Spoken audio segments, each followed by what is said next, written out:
Avant 1800, nous avons un royaume, le royaume Congo. Pas un État. Il n'y avait pas d'État colonial, il y avait un royaume Congo. Et entre 1880 et 1882, il y a un homme qu'on appelle Savorgnan de Brazza. C'est son nom. Savorgnan de Brazza. Lui, c'est un explorateur français. Il va signer de traités avec les rois Makoko.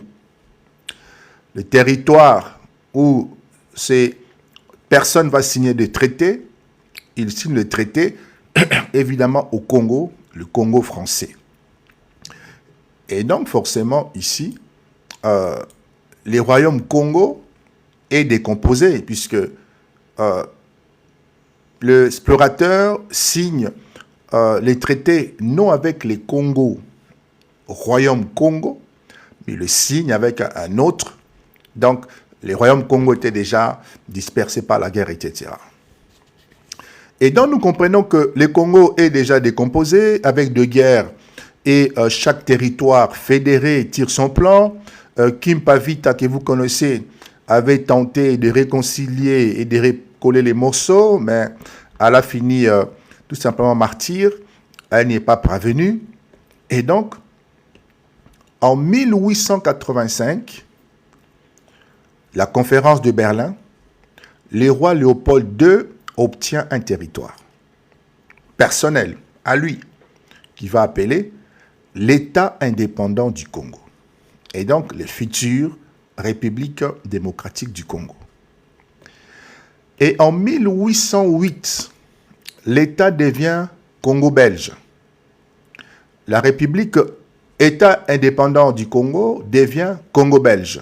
Et donc une colonie officielle de la Belgique, la RDC d'aujourd'hui. Et en 1960, nous voyons se matérialiser deux indépendances.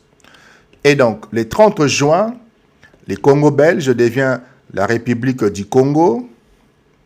Et le 15 août, le Congo français devient République du Congo Brazza. Et donc, les deux s'appellent les Congos. Et en 1971, Mobutu renomme son pays. Le pays devient le Zaïre. La RDC égale Zaïre. Et en 1997, après la chute de Mobutu, le pays redevient République démocratique du Congo. Et donc, qui a porté les noms Congo en premier? Puisque les gens se battent autour de nous, nous étions Congo, pas vous, etc. Qui porte les noms Congo en premier lieu? Qui a utilisé les mots Congo en premier dans les contextes coloniaux? Nous ne sommes pas dans un contexte d'un pays indépendant sorti de la colonisation et qui va porter un nom, deviendra souverain, etc. Nous ne sommes pas là-bas. C'est qui va porter ces noms dans un contexte colonial. Et là, nous parlons les Français, d'accord, les Congo français, qui va porter ces noms avant, et nous sommes en 1882. Qui a eu le premier État? Là, nous parlons maintenant de l'État reconnu avec les noms Congo.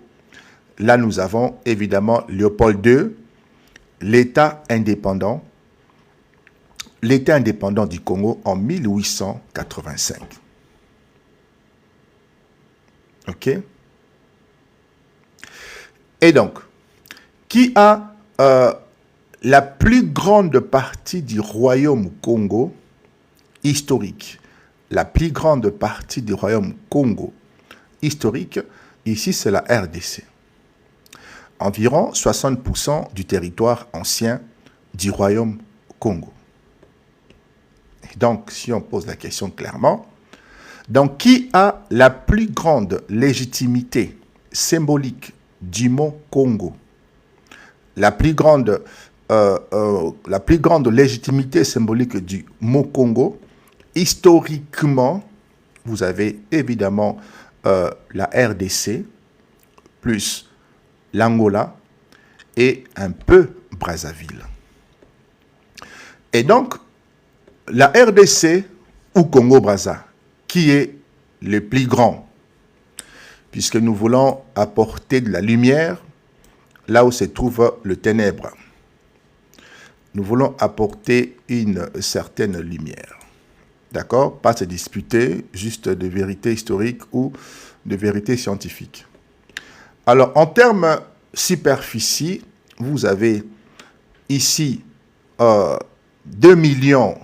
345 000 en kilomètres carrés. Et le Congo-Brazza, nous avons 342 000 kilomètres carrés.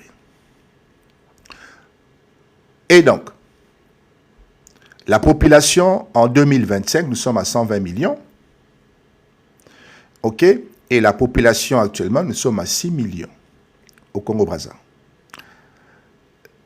La partie du Royaume Congo, en proportion, d'accord, 60% pour la RDC, qui détient la partie en termes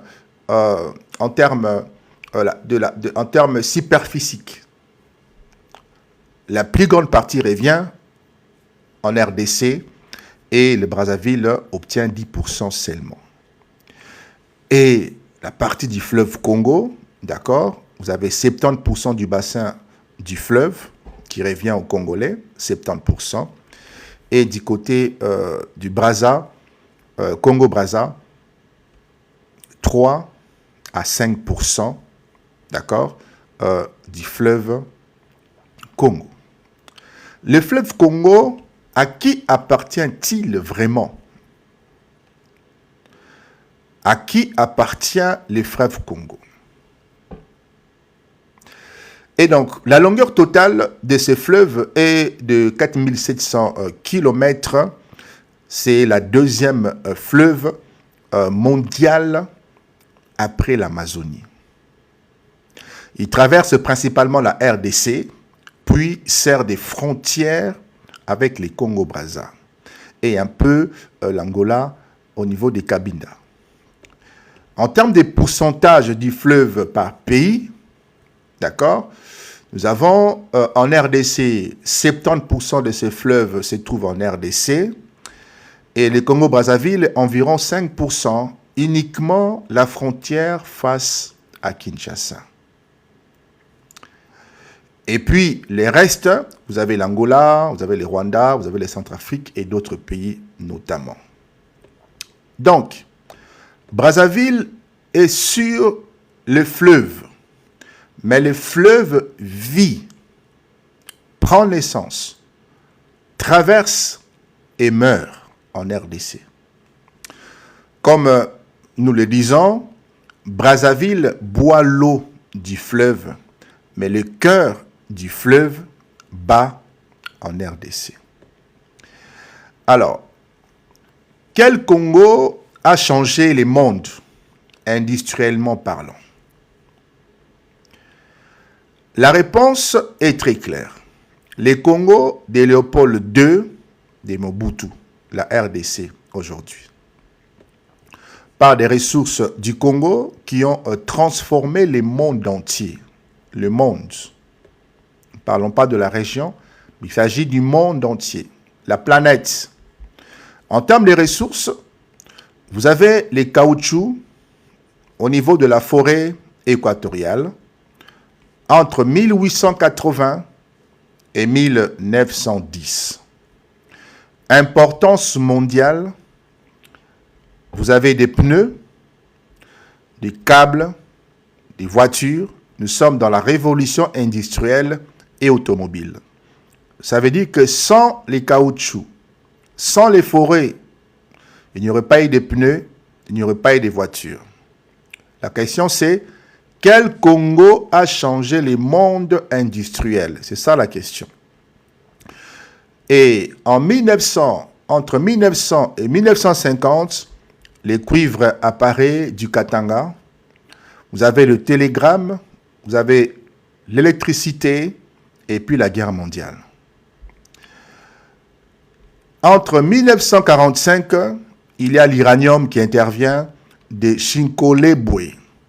La bombe atomique intervient sur Hiroshima, créée et lancée par les États-Unis. Et puis entre 2000 et 2025, nous parlons des cobalt et des coltan. Il y a des batteries, des smartphones, des ordinateurs, des voitures Tesla. Nous sommes dans la transition énergétique. Et donc, ça veut dire que sans les Congos, sans la RDC, pas de pneus, pas d'électricité moderne, pas de bombes atomiques, pas d'iPhone ni de batteries Tesla.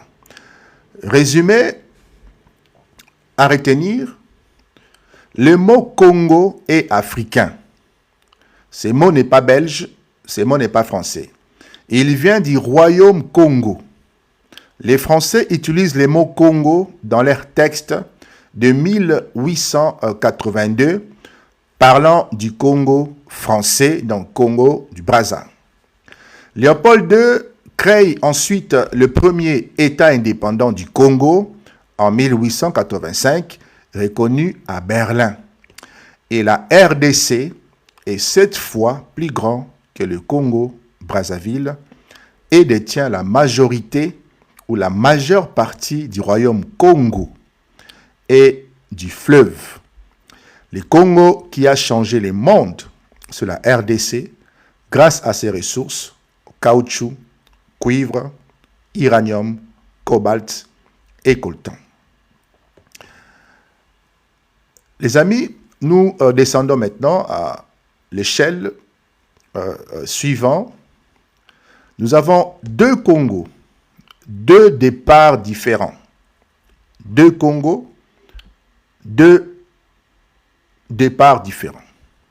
Alors, entre 1960 et 1979, avant de comparer Mobutu et Sassou Nguesso, il faut comprendre une chose essentielle. Le Congo-Brazzaville était déjà un État indépendant avant Sassou Nguesso. Le Zaïre de la RDC était déjà puissant avant même que Sassou arrive au pouvoir. Donc, on ne commence pas l'histoire avec Sassou et Mobutu. On commence en 1960, l'année de 2 indépendances. Pourquoi 2 pays s'appellent Congo? En 1960, la République du Congo de Léopoldville, ok, un instant, nous faisons ça comme ça, voilà.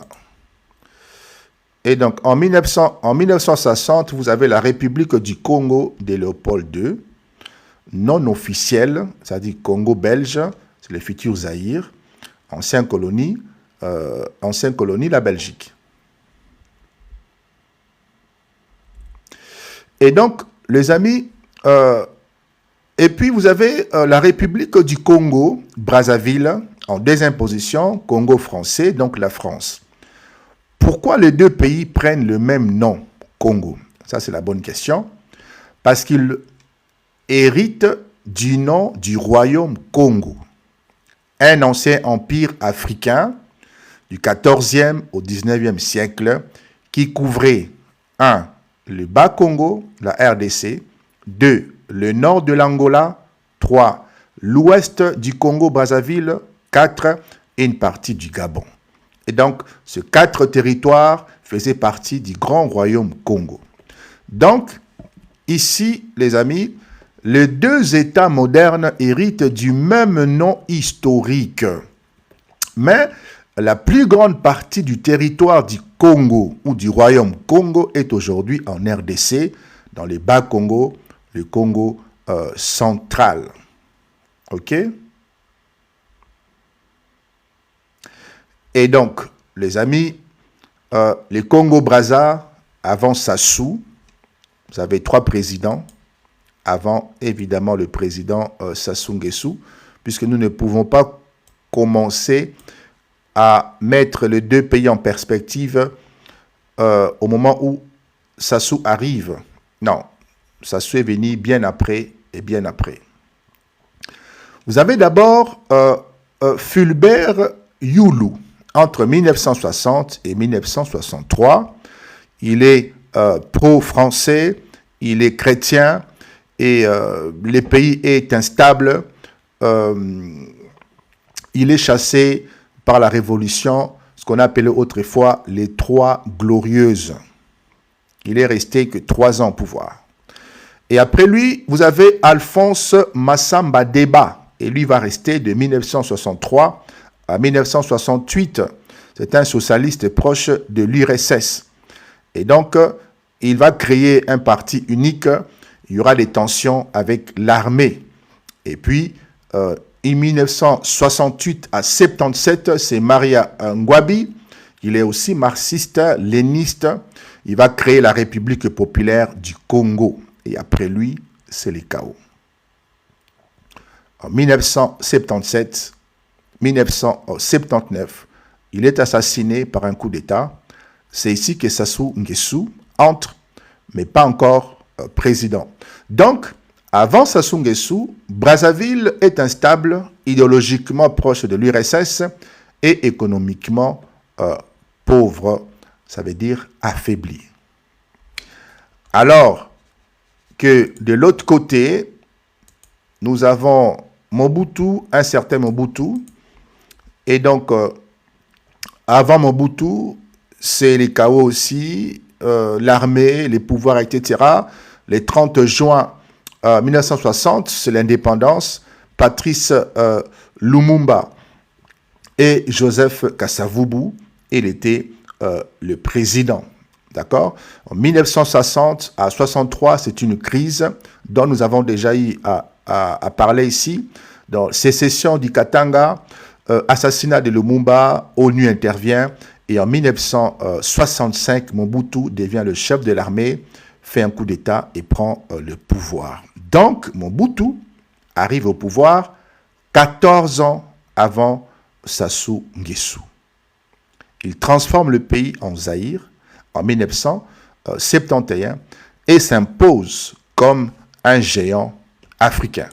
Alors, s'il faut mettre les deux pays en perspective, on va dire, apporter une forme de comparaison, puisque c'est de ça qu'il s'agit, de voir qu'est-ce qui s'est passé chez nos frères, qu'est-ce qui s'est passé chez nous à ce niveau-là. Alors, l'aspect, vous l'avez compris qu'en termes superficie, le Congo-Kinshasa, la RDC, c'est 2 300 000 km². Et vous avez évidemment ici une population en 1970 de 20 millions. Nous sommes en 1970. Et vous avez 1 200 000 habitants en 1970, du côté évidemment du Congo-Brazza. La ressource en RDC, les cuivres, l'uranium, le diamant, cobalt, etc. Et de l'autre côté, vous avez le pétrole, c'est le début de l'exploration et le bois. Alliés externes pour la RDC, les États-Unis, la France et la Chine. Et évidemment, de l'autre côté du Brazza, vous avez l'URSS, le Cuba et la France. Les dirigeants, Lumumba, Mobutu, de 1965. OK? Alors, excusez-moi un instant.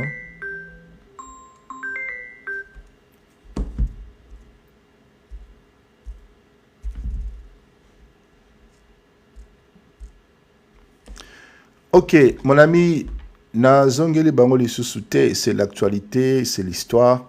Et je pense qu'il y a beaucoup à dire là-bas. Et pourquoi pas le dire? Ce n'est pas Bango, c'est l'histoire du monde.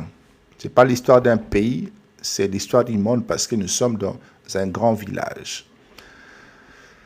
Alors, donc, les dirigeants Lumumba et puis Mobutu de 1965, vous avez Youlou, Massamba, Deba et puis Ngouabi, et après vous avez Sassou Nguesso. la stabilité, Mobutu verrouille les pouvoirs. L'autre côté, coup d'État, des grèves, des assassinats. Et puis, au niveau de l'influence en Afrique, très forte influence sur l'Angola, le Tchad, le Rwanda, Mozambique et du côté du Congo-Brazzaville, très faible avant Sassou Nguesso. Pourquoi c'est important de commencer ici? Pourquoi c'est capital qu'on ait une idée claire de ce qui s'est passé avant que Mobutu fasse connaissance avec son homologue ici, Sassou Nguesso? Parce que Sassou Nguesso n'a pas créé les Congo-Brazzaville, il en a juste pris les contrôles après d'autres. Parce que Mobutu n'a pas seulement affronté Sassou Nguesso, mais déjà 3 présidents avant lui. Parce que Mobutu est déjà une puissance africaine avant même l'apparition de Sassou Nguesso au pouvoir. Alors, à retenir très rapidement, les 2 pays portent les noms Congo à cause du royaume Congo. En 1960, ils partent à l'indépendance tous les 2 avec le même nom. Avant Sassou, Brazzaville a déjà connu 3 présidents et beaucoup de crises. Mobutu arrive au pouvoir en 1965 et construit un système puissant bien avant Sassou Nguesso, et dont le Zaïre devient un géant africain pendant que Brazzaville reste fragile et dépendant. Alors, comment Mobutu et Sassou prennent le pouvoir? Ce chapitre répond à une question simple. Mobutu et Sassou sont tous les 2 restés très longtemps au pouvoir. Mais comment chacun d'eux a-t-il pris le pouvoir? Avec qui? Contre qui? Et pourquoi l'un devient un géant continental alors que l'autre reste un chef régional? Mobutu, lui, il prend le pouvoir à partir par l'armée en 1965. Nous commençons par lui. Le contexte est très simple. 1960, indépendance, chaos politique, Lumumba et Kasavubu, sécession du Katanga, entre 60 et 65, l'armée est le seul bloc stable dans le pays. Mobutu est le chef d'état-major à 30 ans. Le coup d'État était vraiment prévisible. Le 24 novembre 1965, Mobutu entre à la radio nationale et déclare « L'armée prend ses responsabilités. Nous suspendons les institutions politiques. » Pourquoi ça marche? Parce qu'il a l'armée avec lui. Pourquoi ça marche? Les États-Unis et la Belgique les soutiennent, la CIA inclus dedans. Pourquoi ça marche? Parce qu'il promet de sauver les Congos du communiste. Ce qu'il met en place alors, Mobutu. Parti unique, les MPR, Mouvement populaire de la Révolution, une nouvelle identité nationale, Zaïre en 71, un contrôle total de l'armée, du cuivre, des frontières, des médias. Mobutu devient l'homme fort de toute l'Afrique centrale. Sassou, il prend le pouvoir par les partis et les renseignements en 79. Avant Sassou, un pays instable. Abbé Youlou, 63, il est renversé par la rue. Massamba Deba, 68, il est écarté par les militaires. Maria Ngoubi, 71, il est assassiné. Et Joachim Yumbi Opango, 71 à 79, incapable de contrôler l'armée. Et comment Sassou arrive au pouvoir à ce niveau-là? Il dirige la sécurité militaire et le service secret. Il maîtrise les réseaux dans l'armée et dans le parti marxiste PCT.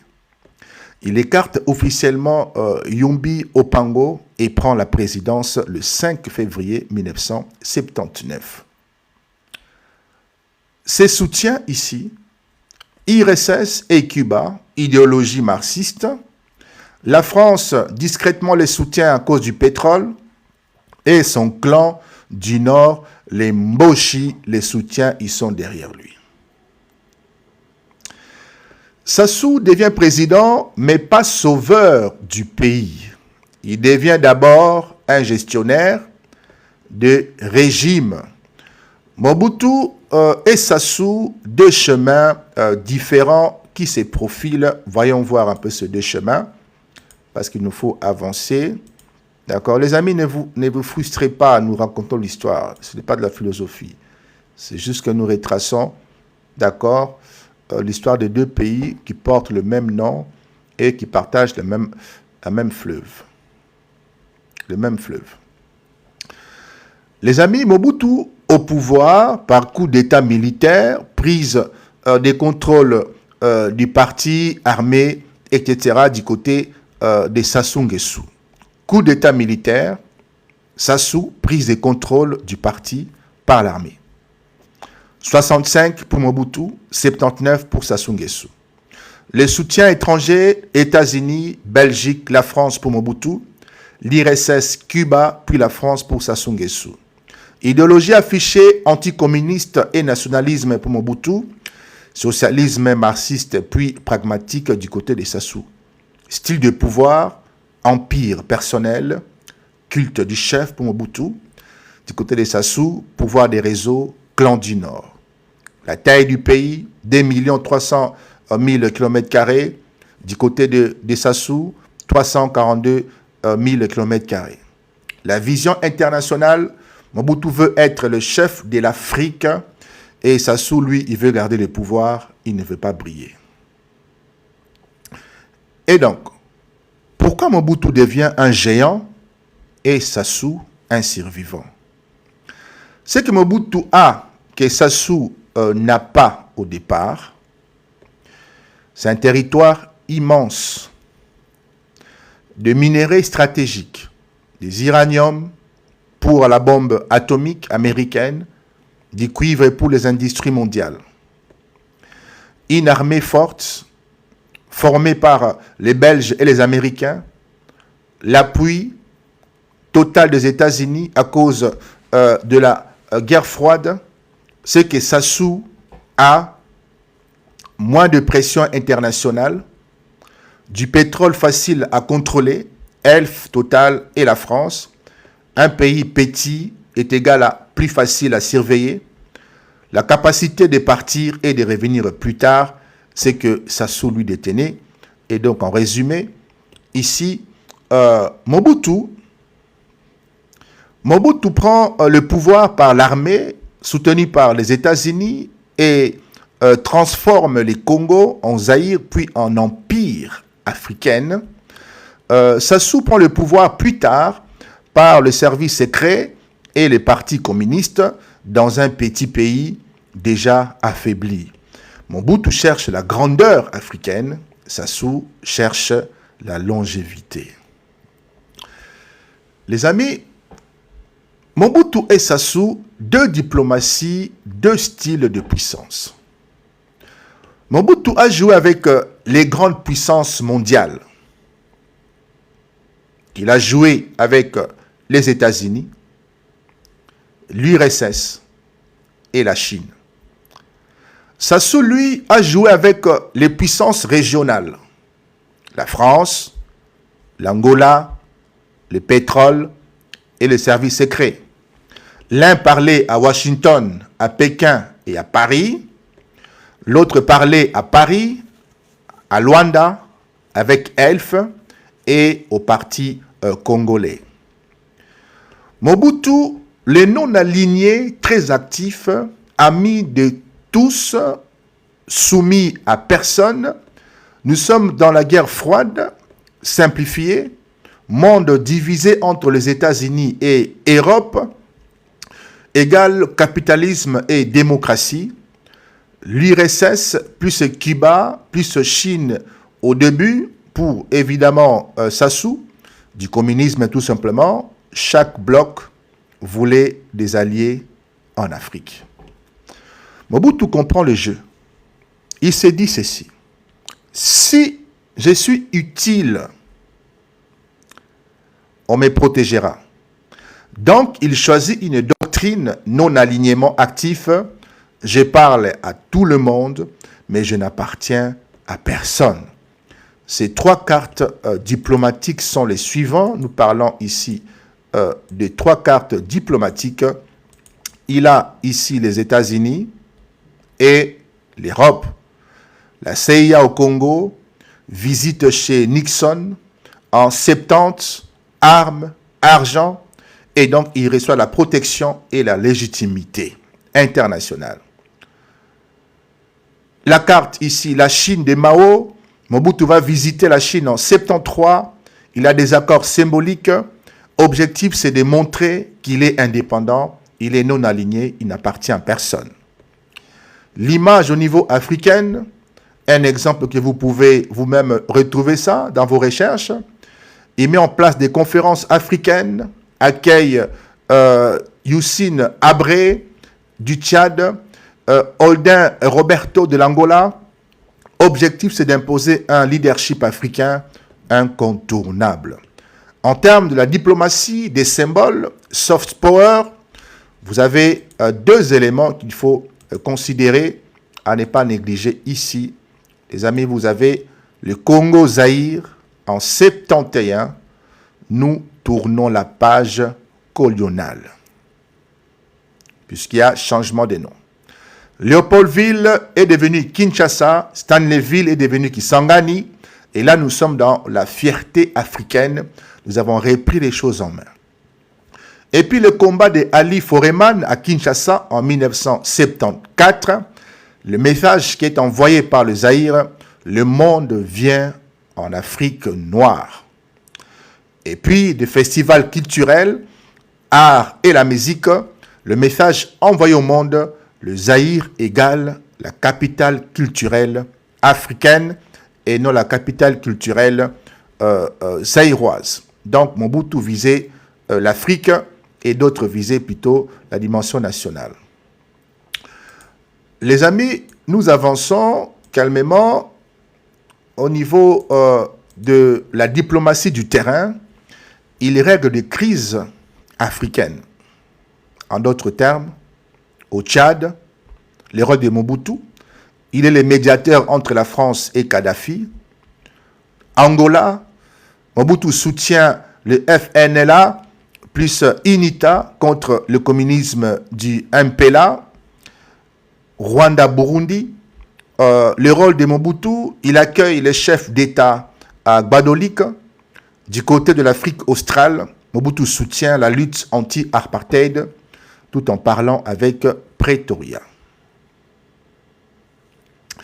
Et donc, la conclusion ici, c'est quoi? Il devient le médiateur préféré de l'Occident en Afrique grâce à ses minéraux, sa position géopolitique, son art de parler à tout le monde. Ça, c'est la dimension que l'on peut capter, visualiser de la personne et de la personnalité de Mobutu. Du côté de Sassou Nguesso, une diplomatie de parrain, du pétrole et de la patience. Sassou n'est pas Mobutu. Il ne joue pas aux États-Unis, il ne joue pas à l'IRSS, mais il est à Paris, il est à Luanda. Sassou n'est pas dans les grandes stratégies mondiales, il joue plutôt dans une autre cour, France-Afrique, plus Angola et pétrole. La phase 1, Sassou au pouvoir en 1979-1972. Il est bien évidemment dans une idéologie marxiste, Parti congolais du travail, PCT. Il a ses alliés IRSS, Cuba, qui les forment, la France au niveau du pétrole, ELF, etc. La position, c'est un président, mais dans un pays petit, pauvre, sans poids mondial. Il est président, mais pas un géant diplomatique comme Mobutu. Et donc, la grande différence, Sassou revient par la guerre pas par les urnes. Ici, nous sommes en 1997. En 92, il perd les élections avec Pascal Lissouba, qui gagne, mais il garde sa milice, qu'on appelle les Cobras, plus ses armes, plus ses alliés étrangers. Il les garde soigneusement.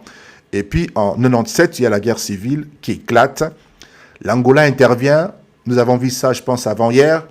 L'Angola intervient avec des chars, des soldats, des avions, des hélicoptères. Brazzaville tombe. Sassou reprend le pouvoir par la force, bien entendu. Et donc, les parrains décisifs, c'est l'Angola. Sans l'Angola, Sassou ne reprend pas les pouvoirs. Pourquoi? Parce que Lissouba soutenait les ennemis de Luanda, les Inita. Donc, Luanda punit Lissouba en renversant son pouvoir. Lissouba se retrouve chassé par l'Angola et non chassé par Sassou Nguesso. Et donc, après la victoire, Sassou Nguesso fait l'inverse de Mobutu. Il opte beaucoup plus par la force de la loi. La Constitution, en 2002, il va changer la Constitution, bien entendu, pour légaliser son pouvoir en 2002. Il fait un référendum en 2015 pour la suppression de la limite d'âge et des mandats. Et puis, des accords avec Total Elf, qui va lui permettre de gagner beaucoup d'argent, puisqu'il détient le pétrole. Des coopérations avec la Chine pour des routes de dettes et de sécurité.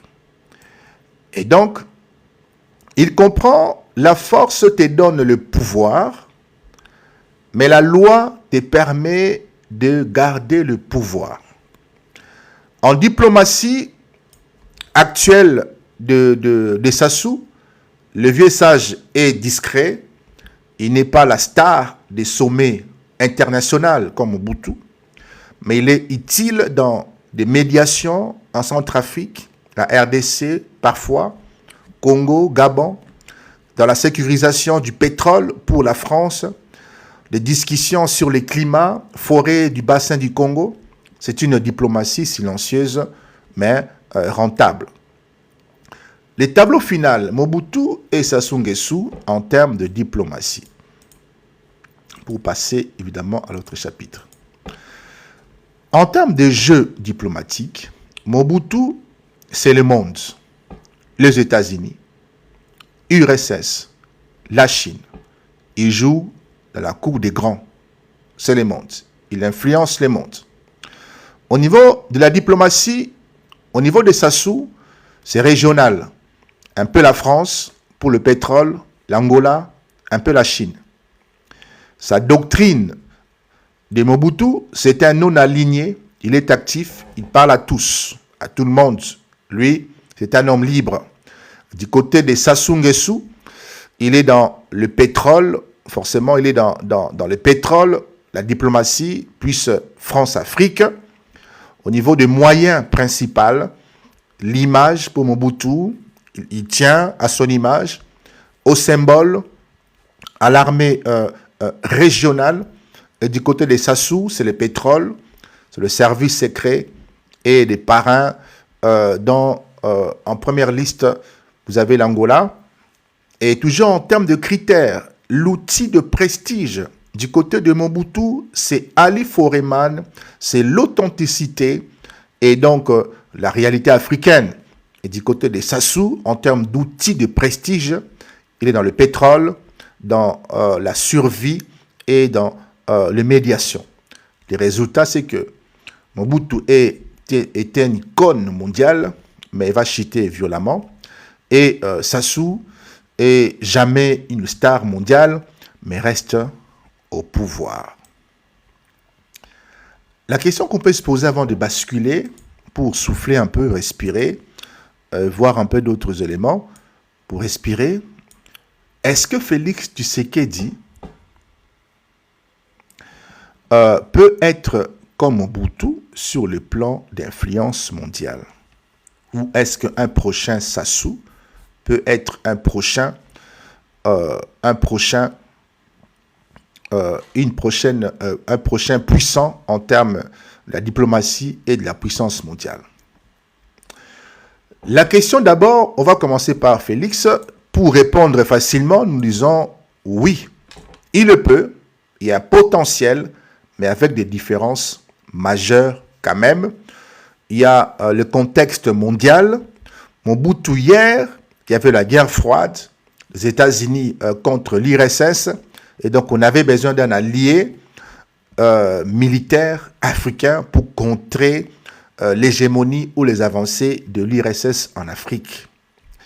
Mais du côté de Félix, aujourd'hui, nous avons la transition énergétique, donc le cobalt, les cuivres et la rivalité aujourd'hui entre les États-Unis et la Chine. Hier, c'était la rivalité entre les États-Unis et la Russie. Aujourd'hui, c'est contre la Chine.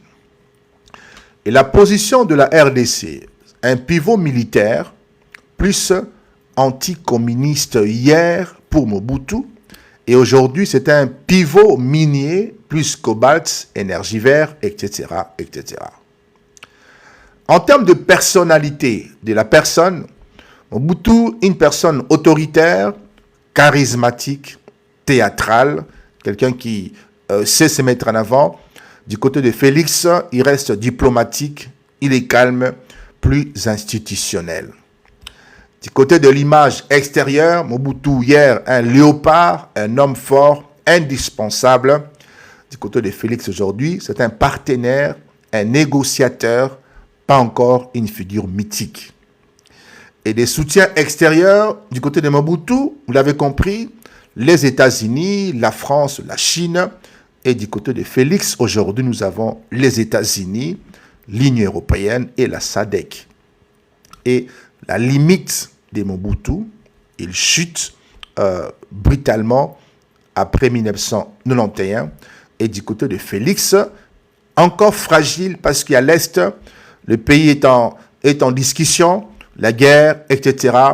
Et donc, Mobutu avait le contrôle total de son territoire. La conclusion, oui, Félix est en train de repositionner la RDC comme acteur géostratégique grâce aux minéraux, cobalt et cuivre. Mais non, il n'a pas encore l'aura personnelle ou le mythe mondial de Mobutu. Il ne deviendra jamais Mobutu II, mais il peut devenir le président qui a replacé la RDC au centre du monde énergétique. Est-ce que après Sassou Nguesso, est-ce qu'un futur président du Congo-Brazzaville peut jouer le rôle que Mobutu a joué hier? Nous posons cette question. Nous avons compris que pour Félix Tshisekedi, c'était possible, mais il n'aura pas la personnalité, l'identité de Mobutu, mais en tant qu'un pays pivot, un pays stratégique, un pays dont le monde a besoin, et il pourra le faire dans un cadre géostratégique ou géopolitique. Est-ce que du côté du Brazza, c'est possible? D'abord, nous commençons par les facteurs. En termes de taille, la RDC, c'est un État-continent. C'est un État-continent. 9 fois, 9 frontières. Le Congo-Brazza, petit, mais 5 frontières. En termes de ressources, la RDC, les cobalt, cuivre, uranium, coltan, eau et bien encore. Le Congo-Brazza, il y a le pétrole, il y a une dépendance et le pétrole peut s'épuiser. Nous avons les bois également. Et donc, en termes de la population, il y a 120 millions en RDC et du côté du Congo-Brazza, il y a 6 millions aujourd'hui.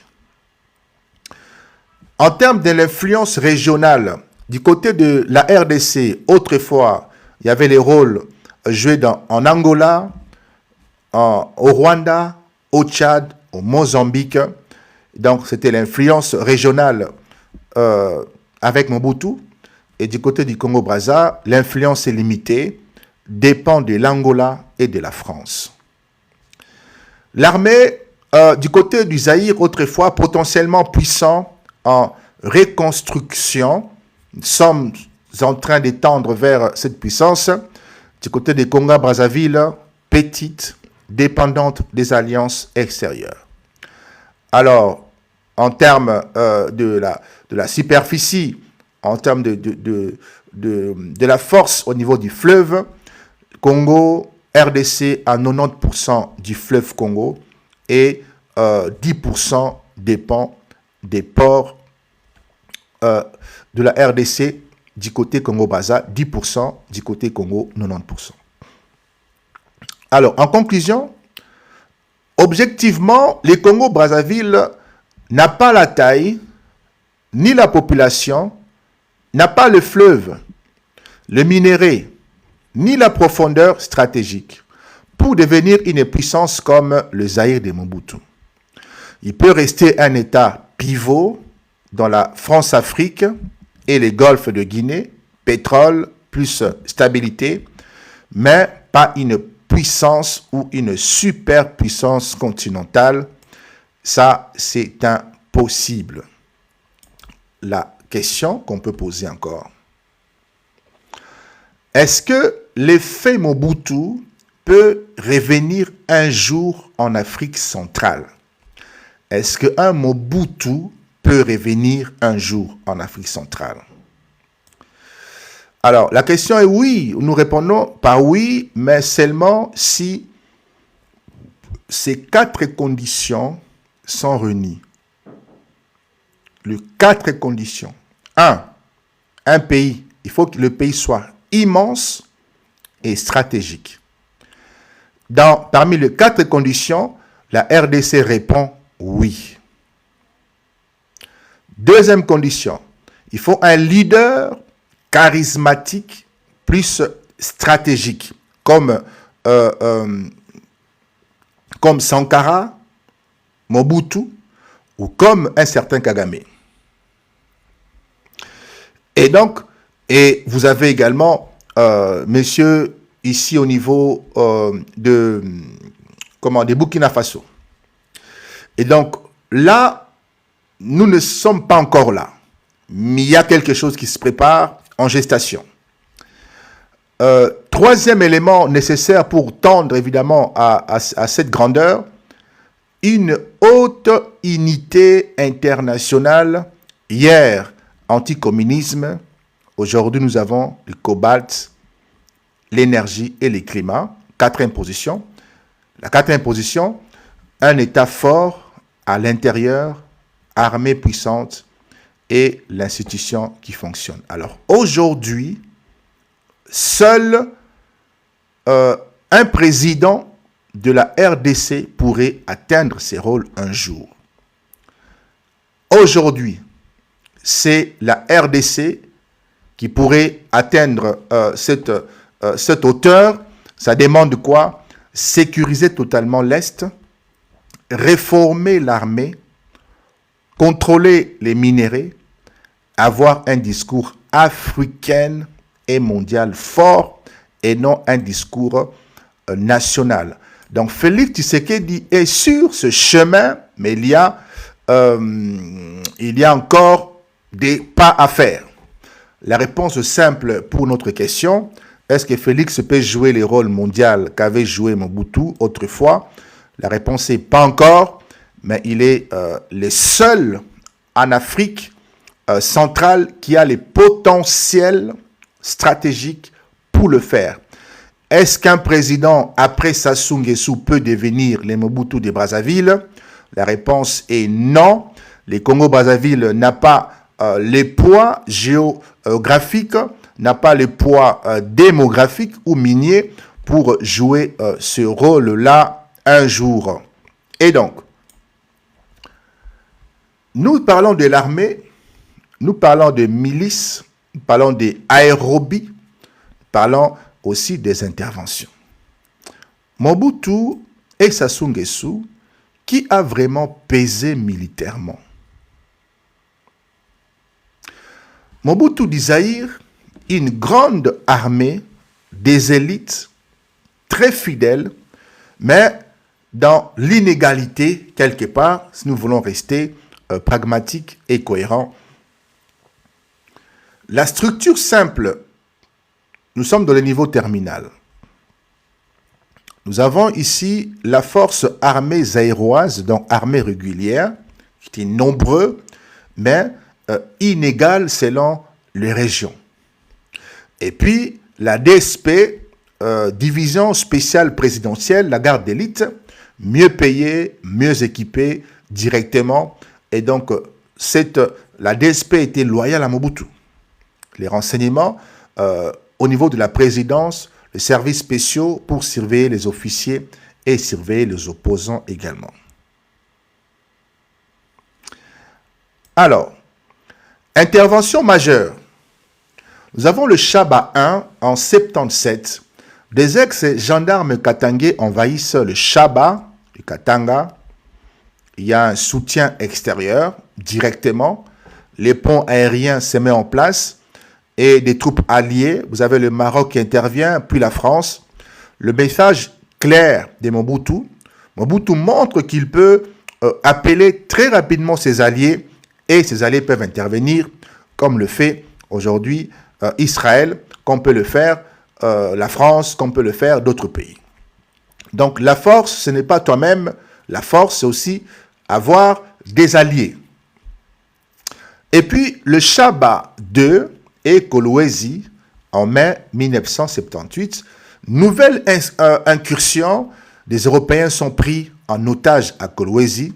Des parachutistes français et belges sautent, libèrent la ville et aérobie, ça veut dire la dimension aérienne, très décisif pour faire taire et disperser ce qu'on appelle les rebelles, le transport, une couverture, feu, évacuation et évidemment ici, l'aide vient de l'extérieur. Vous avez l'Angola qui soutient l'Angola, donc l'Angola soutient au FNLA, c'est le Zaïre qui soutient évidemment les rebelles, les perturbateurs, les désordonnés. Mobutu le soutient, le FNLA, puisque à la tête de cette rébellion, c'est son beau-frère, Oden Roberto. Mobutu le soutient. Mobutu soutient aussi les UNITA de Savimbi contre le MPLA. Au Tchad, la même chose, il appuie le relais logistique à des moments clés. Donc, il accompagne évidemment aussi des rebelles au Grand Lac, un rôle d'arbitre musculaire selon le période. Et les amis, au niveau de la force et des faiblesses, en volume, position géographique centrale, capacité d'obtenir un appui aérien, des alliés comme la France, le Maroc, la Belgique, quand ça chauffe. Et la faiblesse, évidemment, pour être honnête, vous avez la corruption, solde irrégulier, logistique lourde, pays continent, une cohésion variable, hors unité de l'élite. Du côté de Sassou Nguesso, dans Congo-Brazzaville, petite armée, milice loyale, parrain décisif. Avant 1997, l'armée nationale, plus petite, ressources très limitées, des milices dans le nord et Cobra, le noyau très loyal à Sassou, structure plus souple, commandement direct parce que tout est petit, tout est en petite taille. Donc on peut mieux contrôler, on peut mieux orienter les choses. Et puis en termes de services, sécurité intérieure, renseignement serré, donc tout est contrôlable. Et le tournant par la force en 97, une crise ouverte avec le pouvoir Lissouba, le parrain régional l'Angola, il intervient très musclé, des hélicoptères, d'attaque, des blindés, des transports, la logistique, via l'enclave de Cabinda et les nord de l'Angola. Et donc, le fait d'avoir le ciel couvert apporte une vitesse de projection et de supériorité de feu. Brazzaville tombe, Sassou revient par les armes. Et en 97, il y a un verrouillage légal, plus évidemment la sécurité. Nous l'avons déjà parlé très bien. Et donc, le face-à-face opérationnel, les tableaux très rapides pour voir qui est qui réellement dans ces duels. Les amis, nous avons le format, le critère si vous voulez. Mobutu, grande armée. Vous avez la DSP, élite, bien formée, bien équipée. Et du côté des Sassou, vous avez petite armée, plus les Cobras, donc la milice. Du côté aérobie, air et logistique, Mobutu souvent gagne via les alliés, parce que les Marocains interviennent, la France et la Belgique interviennent au niveau aérien. Du côté de Sassou Nguesso, en 97, vous avez l'Angola qui intervient par des hélicoptères et des blindés. Intervention extérieure, oui, Mobutu intervient, okay, il peut s'exporter à l'extérieur, au Tchad, en Angola et en appui régionaux. Du côté de Sassou Nguesso, surtout en 97, il est aidé, c'est lui qui reçoit de l'aide, mais lui ne s'exporte pas, il ne s'externalise jamais. Les points forts avec Mobutu, ce sont des alliances au niveau du ciel, le feu, la rapidité, des réseaux, des chefs, etc. Du côté des Sassou, parrainage angolais, verrouillage capital. Et donc forcément, si vous comparez, il n'y a vraiment pas à comparer là-bas. Les points faibles de deux côtés, il y a corruption au Zaïre. Et du côté des Sassou Nguesso, dépendance totale à ses alliés et donc la masse très limitée. Pourquoi Mobutu tombe en 97 et ça soutient après 1997?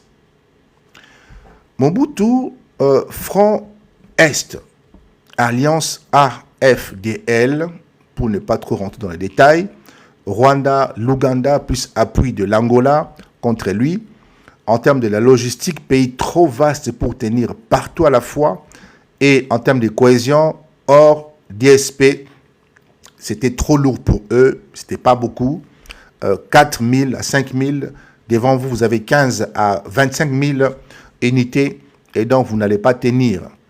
Et en termes aérobie adverse, ces ennemis manœuvraient plus vite sur les axes clés, est-ouest. Donc, il était pratiquement impossible de tenir avec pratiquement 3 pays. Ça soutient le terrain compact. Prise de Brazzaville, choc décisif, l'Angola assure le ciel et les rythmes, coupe l'élan adverse, après victoire, va transformer la victoire militaire en ordre légal, donc la constitution, élection, contrôlés, puis les finances, les contrôles par le pétrole, etc. La leçon est ceci. Là où l'allié met des hélicoptères, du transport aérien et du feu, les conflits basculent vite, surtout dans un petit État pétrolier.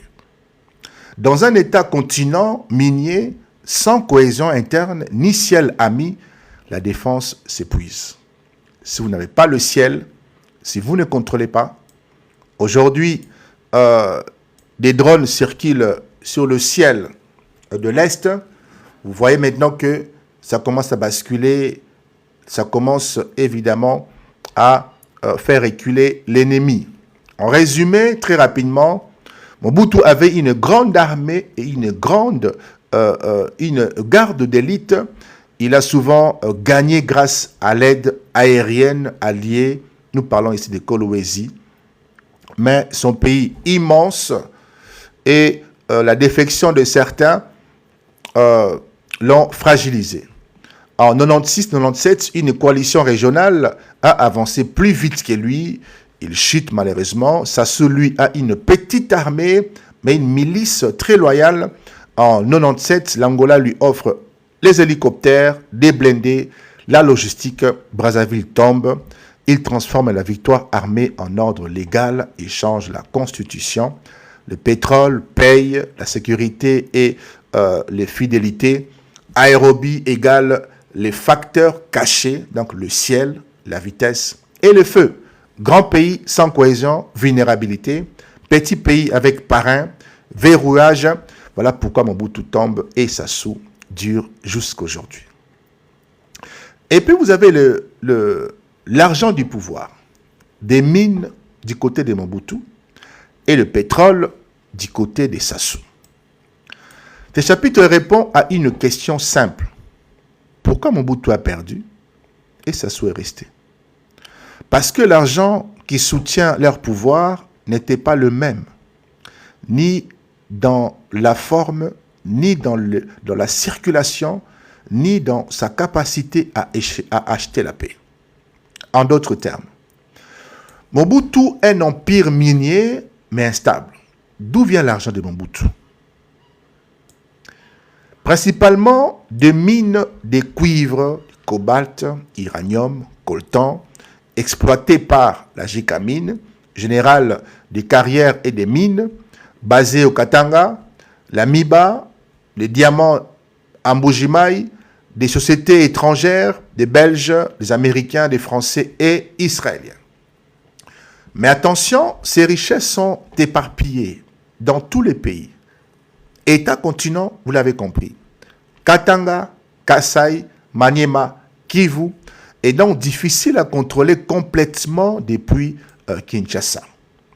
Donc, la zérianisation en 73, Mobutu nationalise des entreprises étrangères, mais au lieu d'en faire des biens d'État, il les donne à des proches ministres, des colonels, des cousins, ce qui entraîne naturellement la corruption, l'effondrement des productions, fuite des capitaux, etc. Donc le résultat est très simple, symbolique fort, mais pas une vraie maîtrise de l'économie.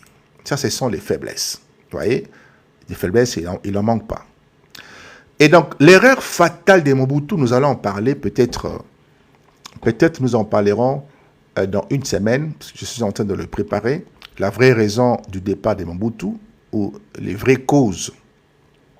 Mobutu déclare en 1994 et 1995, le Zaïre doit récupérer 100% de ses ressources, terminer les multinationales qui pillent notre sous-sol. Mobutu veut renégocier les contrats miniers avec les firmes américaines, les Belges, les Français. Mobutu veut créer une compagnie nationale d'exportation stratégique. Empêcher les réseaux illégaux au Kivu qui profitaient au Rwanda et l'Ouganda. Nous en parlerons en profondeur, pas aujourd'hui. Et en conséquence, par voie de conséquence, Washington, Paris, Bruxelles ne les protègent plus. Okay? Ne les protègent plus. Sinon, ils pouvaient envoyer des hélicoptères, ils pouvaient envoyer des avions de chasse, ils pouvaient envoyer pour défenestrer les Rwanda, l'Ouganda, comme ils l'ont fait à Kolwezi en 78. Donc, à cause de ces déclarations, ces grandes puissances-là ne les protègent plus. Kagame et Museveni voient en lui un obstacle au minerai du Kivu. D'accord? 96, 97, une guerre éclate. Mobutu n'est plus protégé par les grandes puissances et donc forcément il tombe. Sassou Nguesso, les pouvoirs du pétrole. D'où vient son argent? 95% des revenus de l'État viennent du pétrole offshore. Réserve située près des côtes, donc facile à protéger, pas comme les mines dispersées du Zaïre. Pourquoi cela change tout? Avec la concentration de cette richesse. Ressources, cuivre, cobalt du côté Mobutu. Du côté Sassou Nguesso, c'est le pétrole. Ou, est, au sud du pays, des zones instables où se trouvent ses ressources. Mais Sassou, lui, c'est à Pointe-Noire, zone sécurisée. Les acteurs, vous avez des nombreuses sociétés, plus des trafics locaux du côté Zaïre. Et du côté des Sassou Nguesso, quelques multinationales, Elf, Total et d'autres entreprises. Donc tout est concentré, rien n'est dispersé. Les contrôles de ces ressources du sol, très difficiles puisque l'État est trop grand. Et les contrôles du côté des Sassou Nguesso, très faciles, petit pays, plus offshore. Donc tout est contrôlable, tout est accessible, on ne se disperse pas. Et l'usage, évidemment, du côté Mobutu, vous avez beaucoup de corruption et beaucoup de clientélisme, parce que c'est beaucoup d'argent. Du côté des Sassou Nguesso, c'est la rente directe pour l'armée, les élites, des réseaux étrangers. Donc, Sassou comprend le jeu pétrolier. Il n'attaque pas Total ou Elf. Il ne dit pas que je veux renégocier vos contrats. Il revient au pouvoir et il ne cherche pas à réduire la marge des grandes puissances ou des entreprises qui sont déjà là. Il coopère avec eux. Il laisse la France sécuriser ses intérêts. En échange, Paris sécurise Sassou Nguesso au pouvoir. Il utilise le pétrole pour payer l'armée, acheter les chefs de guerre, le Cobra et les ninjas, financer des alliances à l'étranger, en Angola, la France et la Chine, mais il ne bouscule pas la France, en l'occurrence les entreprises françaises, sur son sol. Et donc, il n'a pas un langage hostile aux intérêts français. Vous avez compris qu'en termes de synthèse, pourquoi l'un tombe et l'autre reste? Les ressources principales, Mobutu, c'est les mines dispersées dans plusieurs provinces, alors que Sassou, c'est du liquide centralisé, c'est du pétrole. Et donc, les contrôles difficiles pour un État aussi vaste d'avoir les contrôles partout. Et du côté des Sassou, c'est très facile, pays compact, donc on contrôle plus facilement. Du côté des relations avec les grandes puissances, Mobutu finit par défier les grandes puissances. Je vais reprendre les ressources, je veux qu'on puisse renégocier les contrats. Et du côté des Sassou Nguesso, il s'aligne. Je protège vos intérêts, vous protégez mon pouvoir tout simplement. Ça se passe comme ça aussi au Cameroun, ça se passe comme ça aussi dans d'autres pays, là où les hommes restent très très très très longtemps. Et les facteurs, les parrains extérieurs, Mobutu en 91, il a perdu évidemment ses parrains, il a perdu ces puissances qui ont intervenu autrefois pour chasser les ennemis, les envahisseurs, et du côté des Sassou, il les a maintenus. Il a maintenu la France, l'Angola et la Chine. Et donc, une présence militaire, corps dispersés, armée corrompue. Et du côté des Sassou, garde présidentielle, plus l'Angola, en 1997. Les amis, je crois que ces choses ici, quand c'est développé, quand c'est exprimé de la sorte, c'est dire A c'est A, B c'est B.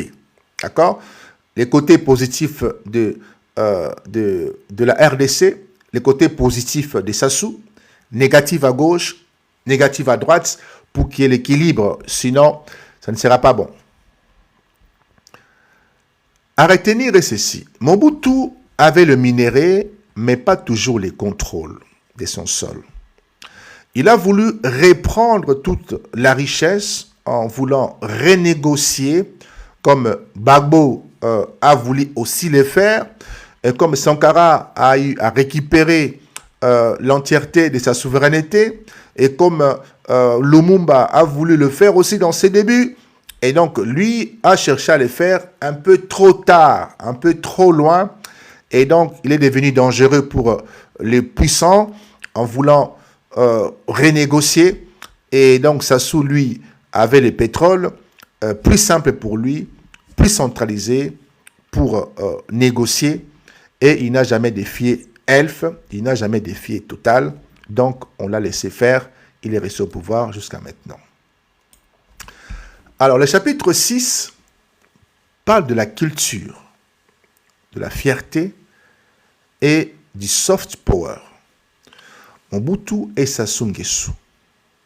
Les soft power égale la puissance douce, l'influence par l'image, la culture, les idées, pas par les armes.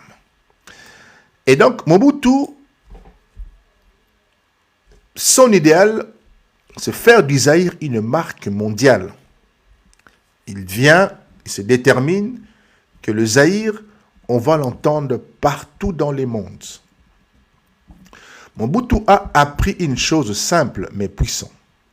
Un pays ne peut pas être respecté à l'extérieur si ses citoyens n'ont pas d'abord la fierté à l'intérieur. C'est ce qu'il a appris. Alors il met en place l'authenticité. Il va créer une identité zaïroise. En 1971, Mobutu lance la politique de l'authenticité. Objectif, effacer les traces coloniales dans le nom, les habits, les mentalités. Concrètement, Mobutu, avant était le Congo, après c'est le Zaïre, Léopoldville est changé en Kinshasa, Stanleyville est changé en Kisangani, Elisabethville est changé en Lubumbashi, franc congolais est changé en Zaïre monnaie, le costume cravate, nous sommes dans les abacos, à bras costume, et les prénoms Joséphine, Paul, Marie, non africains, Ndaye, Ilunga, Nkankou.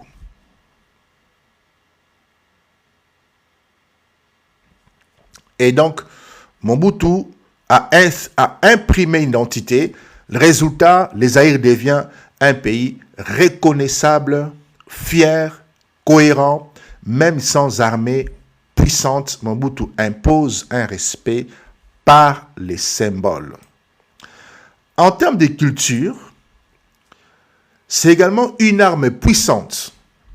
La culture est une arme d'influence. Et Mobutu va mettre en avant la rumba congolaise. Vous avez Tabouley, vous avez Franco, Papa Wemba, vous avez des Werasol.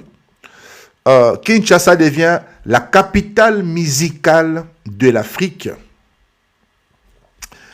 Et les studios de Barumbu, les studios de Matongé, de Ndjili, exportent la musique dans toute l'Afrique, en Antilles, en Europe, en Amérique latine. Et aujourd'hui, l'UNESCO reconnaît la rumba congolaise comme patrimoine mondial. En termes de spectacle mondial à Kinshasa, 1974, un combat de boxe qui met en lumière Eli et Foreman. En 1974, festival des arts noirs. Les artistes d'Afrique, des Caraïbes et d'Amérique. Il met en place des universités. Il fait émerger des intellectuels formés évidemment au Zaïre. Mobutu construit et modernise. En d'autres termes, Inukin, Université de Kinshasa, voit le jour. Inukin Lubumbashi, Inukin Kisangani, Institut du Congo, ici à Brazzaville, hérité colonial, rivalité symbolique avec les universités du Zaïre. Des étudiants d'Afrique centrale viennent étudier au Zaïre. Congo-Brazzaville, Centrafrique, le Rwanda, Burundi, Angola, tous viennent étudier au Zaïre. Des intellectuels congolais ou zaïrois sont exportés à l'extérieur, quittent les Zaïre pour aller enseigner et distribuer de l'intelligence ailleurs. Les Congolais deviennent des ministres, des professeurs, des artistes dans bien des pays africains, au Gabon, au Congo-Brazza, au Rwanda, des professeurs à Boutaré, en France, en Belgique. La diaspora intellectuelle est grandie à l'extérieur du Zaïre. Sassou Nguesso et sa fierté. Sassou Nguesso et sa fierté tranquille et culture de résistance. Sassou ne fait pas des grands spectacles comme Mobutu. Sa puissance culturelle est moins flamboyante, mais plus durable, populaire et littéraire. La rumba du côté Brazzaville, même fleuve, même âme forcément. La rumba n'est pas seulement congolaise de la RDC. Le Brazzaville égale berceau conjointe avec Kinshasa. Les artistes comme Franklin Bukaka, Pamelo Munkwa, Yulu Mabiala ont marqué l'histoire du côté du Congo-Brazzaville. Et surtout, la SAP, la Société des ambianceurs et personnes élégantes, est née à Brazzaville une culture de l'élégance. Et donc, nous avons également la littérature et la pensée, l'autre fierté de Congo du Brazza. Vous avez évidemment quelques noms emblématiques. Vous avez Soni Labou Tassi. Son œuvre ici, La vie est d'Emi. Donc l'influence au niveau du théâtre, la résistance contre la dictature. Vous avez toujours au Congo-Brazza Emmanuel Dongala.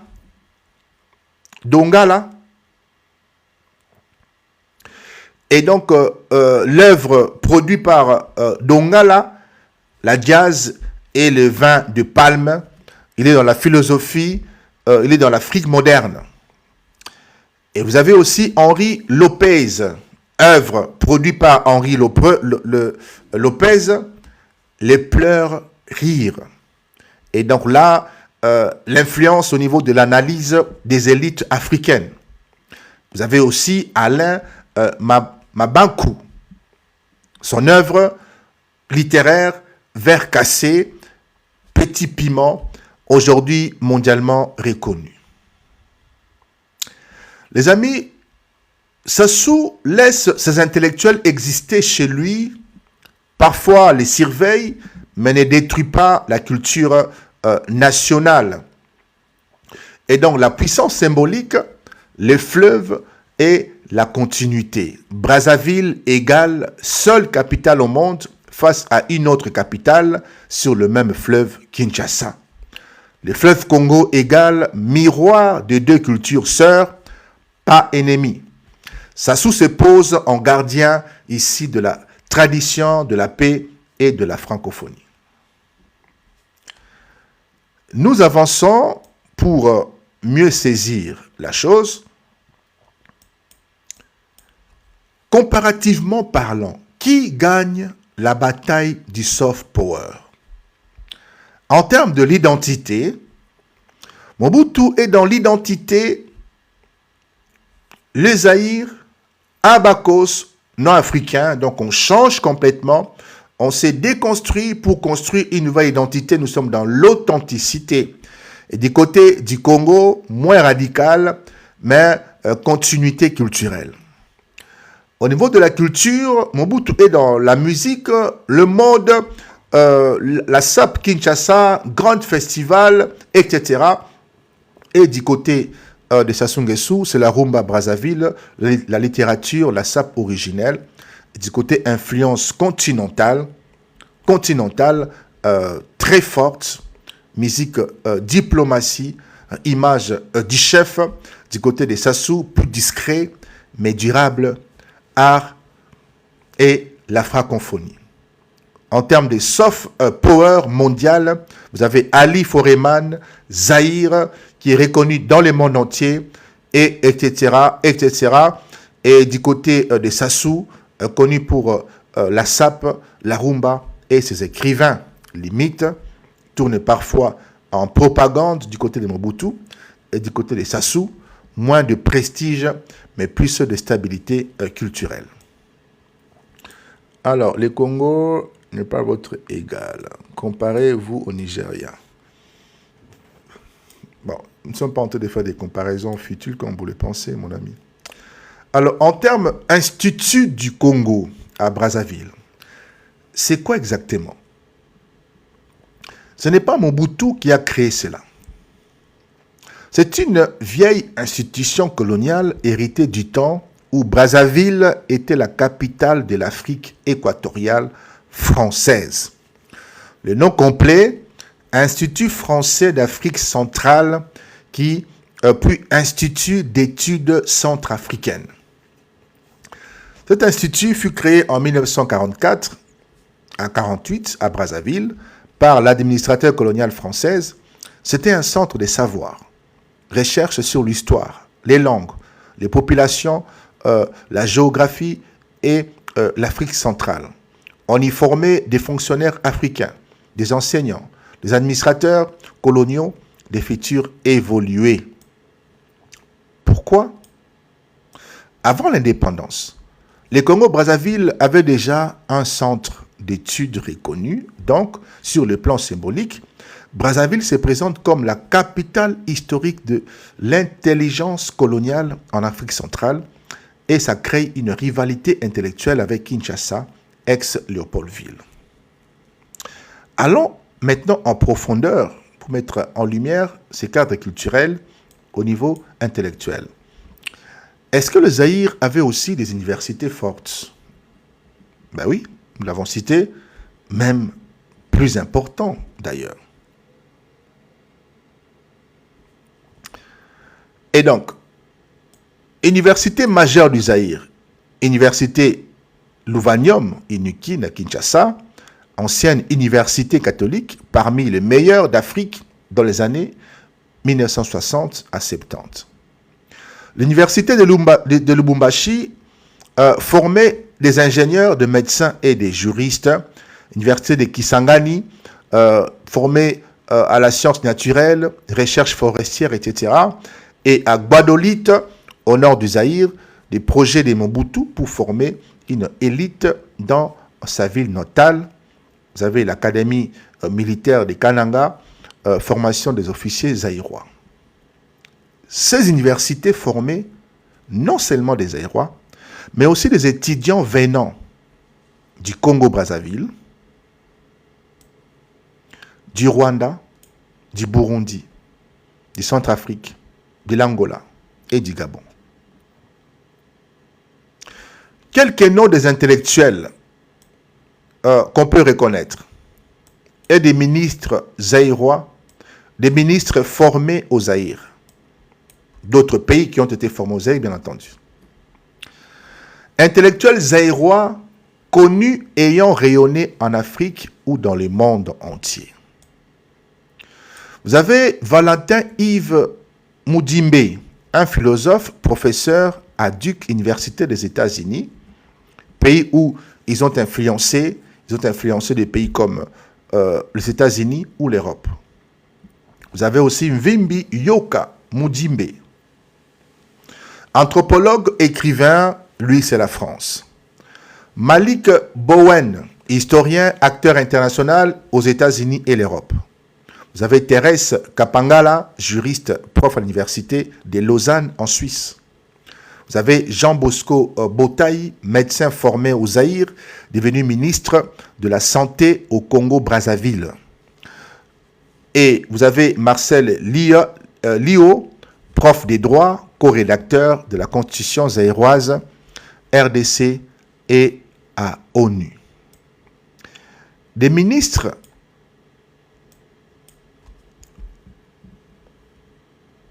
respectés en Afrique et formés au Zaïre. Vous avez par exemple ici peut-être que vous connaissez, hein? Peut-être que vous avez une idée.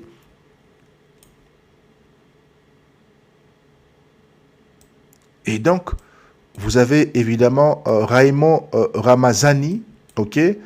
Son pays, c'est le Congo-Brazzaville, ancien ministre des Affaires étrangères, qui a étudié à Unikin en RDC. Vous avez aussi Henri Lopez du Congo-Brazzaville. Il est le premier ministre et écrivain formé en partie à l'Ouvanium en RDC. Vous avez Edouard Moukoko Mamba. Son pays, c'est Congo-Brazzaville. Ministre et diplomate à ONU, passé par la congrégation catholique au Zaïre. Vous avez le pasteur Bizi Mungu au Rwanda. Le futur président du Rwanda a vécu et étudié au Zaïre avant 1994. Et donc, les amis, et du côté Brazzaville, quel intellectuel célèbre? Vous avez Soni Labou Tansi, c'est un écrivain dramaturge. La particularité, une figure mondiale du théâtre africain. Vous avez Alain Mambakou, c'est un écrivain aussi, un professeur au niveau des États-Unis. Vous avez Jean-Baptiste Tali Loutar, c'est un poète, ministre de la Culture. Sa particularité, sapeur de la littérature brazzavilloise. Vous avez Emmanuel Dongala, chimiste, écrivain, ok, et enseignant aux États-Unis, auteur de jazz et vin de palme. Vous avez Henri Lopez, premier ministre et écrivain, figure diplomatique africaine majeure. Et donc ce qu'il faut retenir ici, oui, il y avait un institut colonial à Brazzaville, symbole d'un savoir ancien français, mais le Zaïre de Mobutu a été le vrai centre de formation universitaire de toute l'Afrique centrale après 1960. Beaucoup d'intellectuels, des ministres et diplomates africains ont été formés à Kinshasa, Lubumbashi ou Kisangani. Et donc, la rivalité culturelle Kinshasa-Brazzaville ne date pas d'aujourd'hui, mais existe depuis la colonisation et continue avec Mobutu et Sassou et bien après lui. Nous sommes aujourd'hui en 2025. Alors, qui respectait qui? Nous sommes dans la perception internationale. Les États-Unis, la France. Bon, je vais aller très rapidement, mon ami. Je vais vous répondre parce que vous voulez qu'on se compare au Nigeria. Sans la RDC, vous n'avez pas les pneus. Entre 1800 et quelques et 1900, vous n'avez pas l'industrie du pneu. Vous n'avez pas de pneus sans la RDC. Sans la RDC, vous n'avez pas la révolution informatique. Vous n'avez pas ça.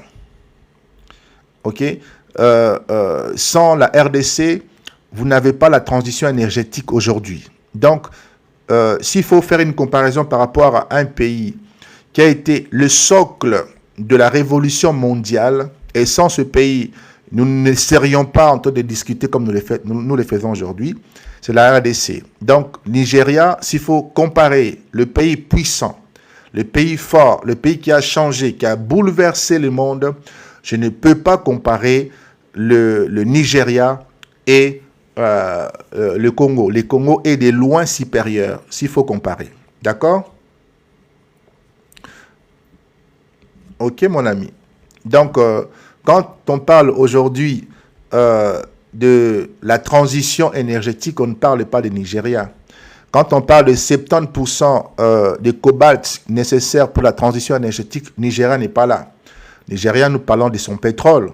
Mais nous sommes en train de partir vers la transition énergétique là. Dans le pétrole, demain ne servira plus à rien. D'accord? Voilà. Donc, sachez que les téléphones que vous utilisez là, sans la RDC, vous n'avez pas les téléphones. Dans le téléphone, c'est mondial. L'ordinateur, c'est mondial. Les véhicules électriques, c'est mondial. Les armes, c'est mondial. Donc, c'est mondial. Et les mondiales trouvent son intérêt où ça? En RDC, dans le pays solution. c'est la RDC. Donc, vous ne pouvez pas comparer la RDC et le Nigeria, ni avec n'importe quel pays d'ailleurs. D'accord? Merci beaucoup. Nous évoluons.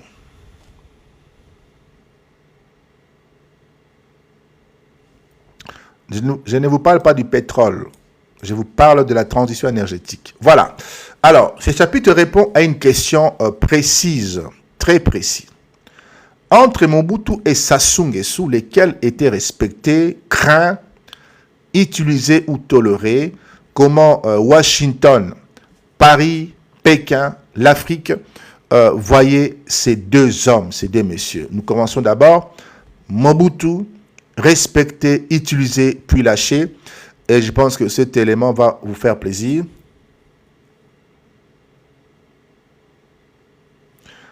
Alors là, mon ami, si ça peut vous faire plaisir, alors d'accord.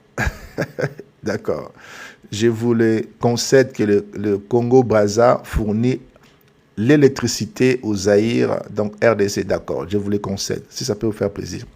Mais je ne suis pas dans un combat de boxe ici. Hein. Ok, je ne suis pas en train de faire un combat, d'accord, une forme d'acharnement. Je suis en train de faire ce qu'on appelle ici de la géopolitique, d'accord. Je ne parle pas du Congo contre, etc. Ce n'est pas la boxe ici, mon ami. Donc, si vous êtes incapable de me suivre, je suis désolé pour vous.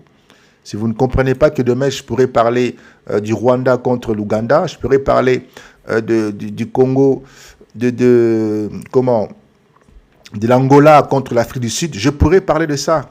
D'accord? Et d'ailleurs, quand j'en parle, vous n'êtes pas là. Donc, calmez-vous, mes amis, frères congolais. Non, non, allez sur mon site, allez sur mon YouTube. Vous allez voir que c'est que la 3e fois aujourd'hui que je parle du Congo. J'en parlais pas. Ce qui m'a poussé aujourd'hui à parler du Congo, c'est l'absence de votre président à la conférence de la paix. Sinon, je n'ai jamais parlé du Congo. Jamais. Je n'ai jamais parlé du Congo. J'en parle seulement depuis la conférence de paix de Paris. Son absence m'a interpellé et j'ai commencé à faire mes recherches sur le Congo. Sinon, j'en parlais pas. Vous comprenez, mon ami? Donc, ça fait la 3e fois que j'ai commencé, depuis que j'ai commencé mes lives géopolitiques, c'est la 3e fois que j'en parle. Ok? Donc, on continue.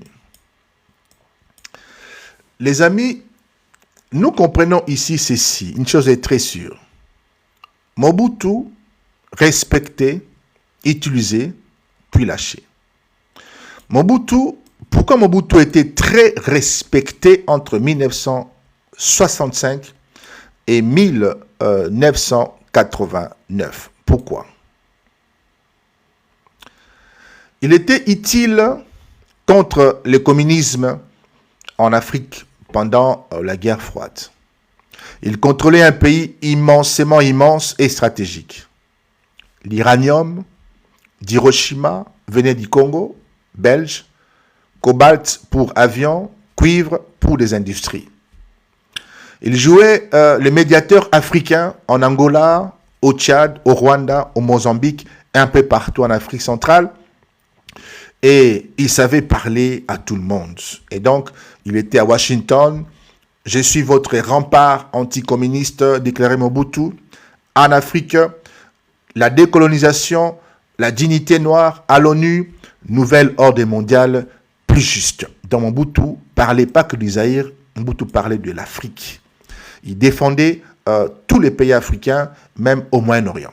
Il a même rompu les relations diplomatiques avec Israël, non à cause du Zaïre, parce que Israël soutenait des pays qui n'étaient pas dignes selon lui. Et donc Mobutu n'était pas un Congolais fermé au Congo, Mobutu était le défenseur de l'Afrique. Alors, Mobutu, il est reçu par Nixon, Reagan, Pompidou, Giscard d'Estaing, Mitterrand, Mao Zedong. Il arrive en France en Concorde, il fait venir Mohamed Ali et James Brown à Kinshasa. Il est considéré comme le roi d'Afrique centrale. Et donc, forcément, quand a-t-il perdu le respect? Pourquoi? Fin de la guerre froide, on n'a plus besoin de lui, crise économique, révolte interne, vous avez génocide rwandais de 94, et puis la clé, ou ce qui va faire basculer réellement sa chute, il va menacer de reprendre le contrôle de mines. D'accord? Cela va inquiéter les États-Unis, inquiéter la Belgique, la France, le Rwanda et l'Ouganda. Et donc, comme Gbagbo, il a été renversé. Et donc, 96, 97, il est abandonné par la France, les États-Unis et la Belgique, et c'est la chute très rapide. Alors, la conclusion, Mobutu, du côté respect, il a été respecté parce qu'il était utile, puis abandonné dès qu'il est devenu inutile ou gênant, parce qu'il a contesté, il a voulu déranger les grandes puissances, là où il prenait tout ce qui était lié au sous-sol. Du côté Sassou Nguesso, moins star, mais plus indispensable pour certains. Pourquoi Sassou est respecté directement, mais durablement? D'abord, la France, Elf et Total, Sassou protège les pétroles congolais. Donc la France les protège lui. L'Angola, en 97, c'est l'armée angolaise qui le remet au pouvoir. Ils restent leurs alliés jusqu'aujourd'hui. Du côté de la Chine, ils donnent accès au pétrole aux Chinois et aux chantiers, routes, les ports. Et ils reçoivent aussi de l'argent, évidemment, de la Chine. Et du côté de l'Union africaine, l'Afrique centrale, ils jouent les sages, les médiateurs des crises, Centrafrique, RDC et le Tchad. Du côté de l'image internationale, ce n'est pas un mythe comme Mobutu, mais perçu comme stable, sécurité, parce que derrière tout ça, il y a le pétrole. La différence importante à saisir ici entre les deux bonhommes, Mobutu, spectacle, charisme, flamboyante, fierté africaine et pas fierté congolaise ou zaïroise. Sassou Nguesso, silence, secret, pétrole, accord militaire. Pourquoi certains ne le respectent pas? Pourquoi certains ne respectent pas Sassou Nguesso? Il est vu comme un dictateur de la France-Afrique. La perception qu'on a de lui. Il est accusé de l'affaire des biens mal acquis à Paris. Son nom est lié au massacre du Biche de 1999 à Brazzaville. Peu de charisme continental comparé évidemment à Mobutu. La conclusion, Sassou, du côté respect, il n'a pas l'aura mythique de Mobutu, mais il a la longévité et le soutien discret des puissants à cause du pétrole. Mais je ne parlais pas mal de lui. Mais vous êtes comment, vous les Congolais, nos frères du Brazza? Mais vous êtes incroyables. Vous êtes incroyables. Mais vous êtes incroyables. Je n'ai jamais vu ça. Depuis que je fais mes lives ici, je parle de tout le pays sans exception. Et depuis que je parle du Congo-Brazza, en fait, je ne savais pas que vous étiez comme ça. C'est incroyable. J'ai parlé ici du Gabon qui ont eu un comportement radical vis-à-vis des Béninois. Je n'ai pas vu les Gabonais venir sur mon panel et me fusiller. J'ai parlé aussi des Camerounais. Je n'ai pas vu les Camerounais venir me fusiller. Mais vous êtes graves, mes frères. Mais c'est incroyable. J'ai jamais vu ça. Je n'ai jamais vu ça. Allez-y sur ma page YouTube. Vous verrez comment je parle du Rwanda. Comment je parle des Kagame. J'ai parlé autrefois ici du Soudan. Je n'ai pas vu les Soudanais arabes venir ici me faire la guerre. Vous êtes grave, donc moi, je suis en train de vous découvrir. Je ne vous connaissais pas, et là, je vous découvre. Et même sur mon YouTube, vous venez là-bas, vous me suivez là-bas, avec des commentaires hostiles. Les amis, c'est en sérieux, parlant des choses. Ce n'est pas contre vous. Je suis dans des analyses, mon ami. Mais je ne parle pas de vous. Je parle du Congo-Brazza, comme je peux parler du Togo, comme je parlerai de la Cameroun, comme je parlerai du Rwanda. Vous ne pouvez pas m'imposer, moi, de ne pas parler du Congo-Brazza. Mais qui êtes-vous, les amis? Soyons sérieux. Comprenez que ici, je ne m'attaque pas aux Congolais du Brazza. Je parle géopolitique. D'accord? Voilà. Je pense que c'est clair. Les amis, je n'ai rien contre vous. Vous êtes mes frères. Moi, je parle géopolitique. Oh là là. C'est incroyable, ça. Alors, il est respecté, le respect en termes internationaux. D'accord? On s'en fout de tout ça. OK. En termes internationaux, Mobutu, le respect très élevé entre 65 et 85, puis il va chuter. Et du côté des Sassou, c'est moyen, c'est stable en termes de respect international. Les alliés majeurs de Mobutu, vous avez les États-Unis, la France, la Chine et le Maroc. Du côté des Sassou, la France, l'Angola et la Chine. L'image, Mobutu est considéré comme le roi africain charismatique. Du côté des Sassou, il est stratège, silencieux, un survivant. Vous avez l'unité stratégique ou l'unité stratégique, c'est ça. Mobutu, il est anticommuniste. L'uranium, un médiateur en Afrique. Du côté Sassou, c'est le pétrole, la stabilité régionale. Pourquoi on l'a lâché? Tout simplement, fin de la guerre froide, mine du Kivu, il décide de reprendre les contrôles. Et donc là, les autorités supérieures ne les tolèrent pas. Alors on les lâche, on n'intervient pas pour aider avec des mirages, des hélicoptères, pour faire partie du Rwanda. Donc la puissance internationale ou la communauté internationale avait déjà changé de veste. Du côté Sassou, toujours utile, puisqu'il sécurise le pétrole français. Donc tant que tu sécurises le pétrole français, on te sécurise. Et le resté du peuple africain, oui, une fierté, et puis il a été rejeté. Du côté de Sassou, moins aimé, mais toléré. Alors, la phrase simple à retenir, Mobutu était respecté parce qu'il faisait rêver et parce qu'il était utile. Sassou n'a jamais fait rêver, mais il reste parce qu'il est utile et ne dérange pas les puissants. Et donc, en vérité, le chapitre 8, les amis, je vais vous faire monter encore 20 minutes. Vous allez monter, ne vous en faites pas. Nous allons parler. Et donc, ce chapitre va répondre à une question essentielle. Comment ces deux présidents ont-ils tenu aussi longtemps au pouvoir? Grâce à quelles alliances cachées, réseaux militaires, financiers, mafia, politiques? Comment ont-ils fait?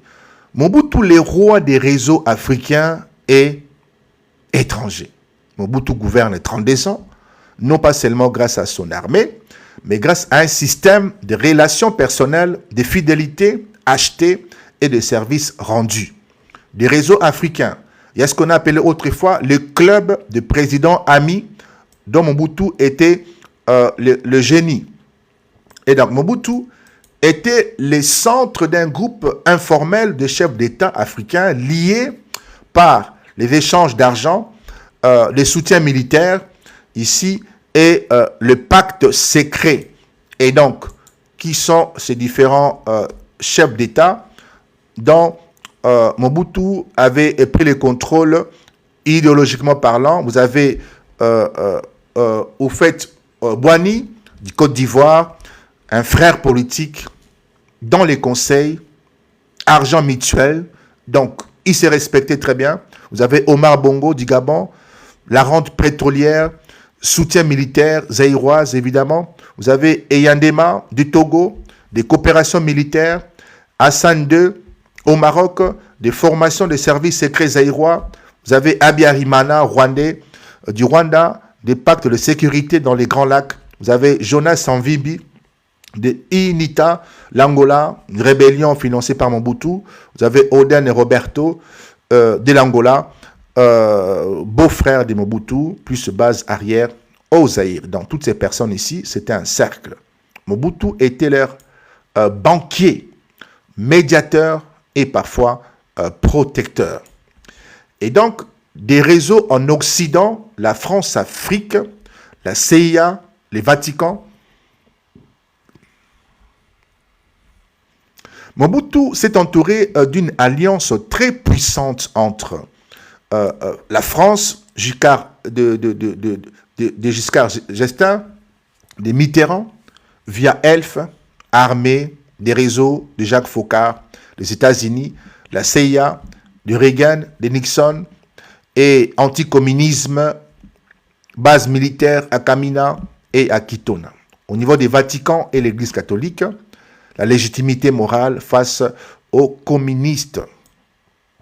Et donc, cela lui garantissait avions, argent, armes, conseils et protection diplomatique.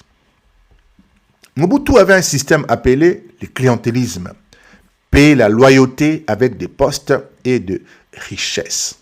Un exemple concret, des généraux de la DSP, ils sécurisaient la présidence, en échange, ils recevaient des villas, des diamants, de l'argent, des mines. Les gouverneurs du Shaba au Katanga, il y avait un contrôle évidemment sur le cuivre, en échange un pourcentage sur la chikamine. Les Libanais et les Grecs, des commerçants de diamantaires, et il y a eu une protection du régime, forcément. Et aussi des banques zaïroises, leur fonction, transport d'argent liquide à Guadolite, et donc en échange de quoi? Le silence absolu. Et donc le pouvoir circulait comme une entreprise privée, ce qu'on appelle aujourd'hui kleptocratie, dans le pouvoir égale l'argent volé. Sassou Nguesso, des réseaux de guerre, pétrole et secret. Sassou, lui, ne dirige pas un grand empire comme Mobutu, mais un État plus petit, bien contrôlé, avec des alliés précis et puissants. Son premier réseau, les Cobras, sa milice, créé en 1993 pour affronter l'Issouba, composé des jeunes du Nord fidèles à Sassou, armés par des officiers de l'armée et par l'Angola, ils deviennent garde présidentielle après 1997. Ses parrains, l'Angola, la France, Elf et les Total. L'Angola des Dos Santos, l'Issouba aide les rebelles Inita et Sassou promet de le chasser, ce qu'il reçoit la sécurité frontalière plus chasse de rebelles d'UNITA. Et donc, il est aidé évidemment par l'Angola pour chasser l'Issouba. Vous avez également, en termes de parrains, la France au niveau de Elf, puis Total par la suite. Pétrole du Congo égale essentiel à la France. Forcément, vous protégez les pétroles, vous n'embêtez pas les entreprises, on vous soutient jusqu'au bout. C'est qu'il reçoit en échange des contrats pétroliers exclusifs, accès aux forts, etc. Du côté de la Chine, recherche du pétrole et finance en Afrique, en revanche plutôt, ce qu'il reçoit en retour, des ports, des routes, des marchés publics. Sassou sécurise ses alliances par le pétrole, pas par l'idéologie. Économie parallèle, pétrole caché, société fantôme, une partie du pétrole n'entre pas dans le budget de l'État. Il est vendu via des sociétés écrans à Londres, à Paris et à Genève. Cet argent finance des armes, la famille présidentielle, des élections truquées, etc., etc. s'il faut comparer très rapidement les réseaux de Mobutu et de Sassou Nguesso, on va aller très rapidement, sans brancher et sans trembler, sans être intimidé. Des ressources clés du côté Mobutu, les mines, cuivre, cobalt, diamant. Du côté Sassou, c'est le pétrole. Ça, c'est un.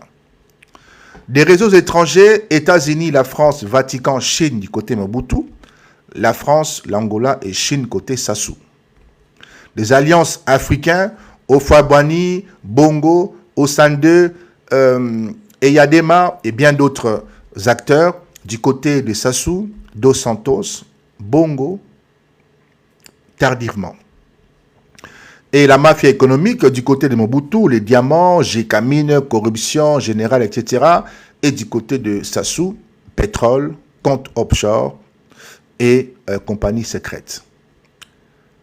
Les aspects militaires et les milices, vous avez la DSP du côté Mobutu, vous avez l'armée nationale, vous avez aussi le mercenaire marocain du côté de Sassou, vous avez les Cobras, vous avez l'armée plus l'Angola.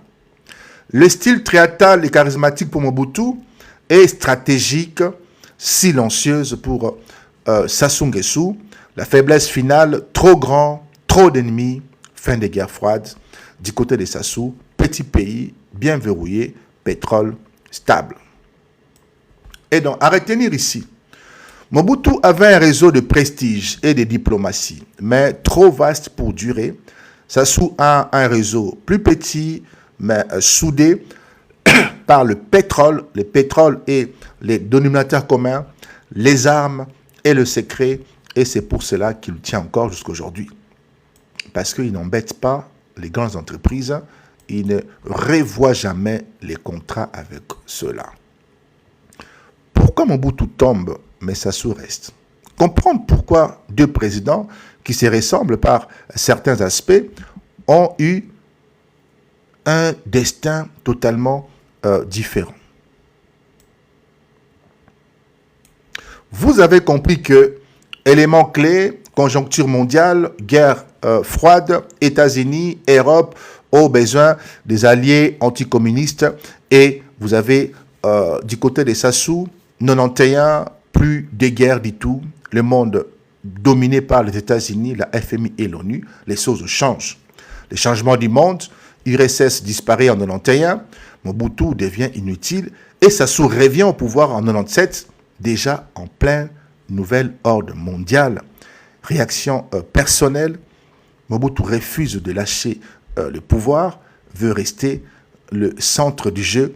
Et du côté Sassou, il accepte de passer par les élections après il va changer la constitution, il met des accords de façon stratégique et il reste quelqu'un de patient jusqu'à ce que ça change pour lui à son avantage.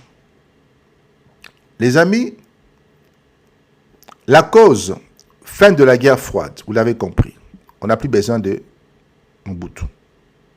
Il n'est plus utile. Effondrement économique, montée de l'opposition interne, guerre des Grands Lacs avec notre ami Kagame. Mobutu veut reprendre les contrôles total des mines et vraiment c'est pour ça qu'on la bat, parce qu'il veut reprendre les contrôles de mines. En tout cas, cette phase ici n'est pas parlée, n'est pas connue des Congolais, n'est pas connue d'ailleurs des Africains. Que Mobutu, on le jette, on le laisse, on ne l'aide pas parce que justement, il a émis le souhait et d'ailleurs la volonté de reprendre en main, reprendre le contrôle des ressources du Zaïre autrefois. Et à cause de ça, en grande partie à cause de ça qu'on le laisse tomber et qu'on ne l'aide pas. Et donc, les amis, je pense que nous avons fait tous les tours, ok?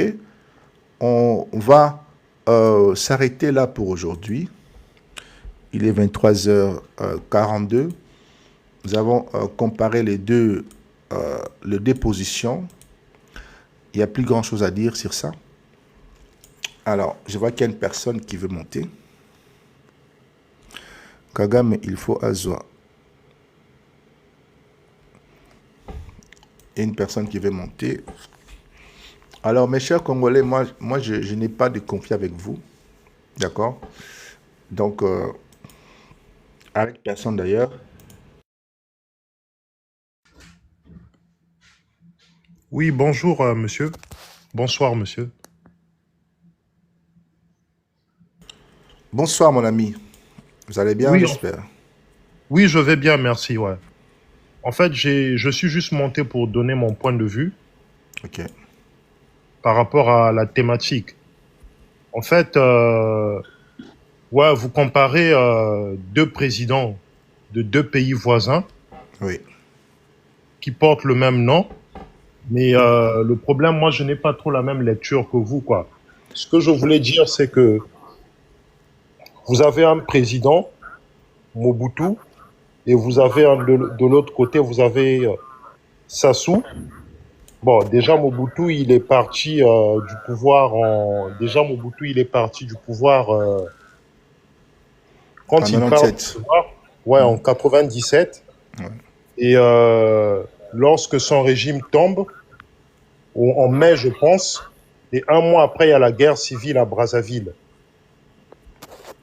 qui est déclenchée par les forces, par l'opération de police que l'Issouba va lancer parce que pour l'opération de police qui va lancer autour de la résidence de Sassou, parce qu'il y a eu des bandits armés qui s'étaient réfugiés dans la résidence de Sassou lors d'un meeting qu'il avait fait à Ouando dans la partie nord du pays.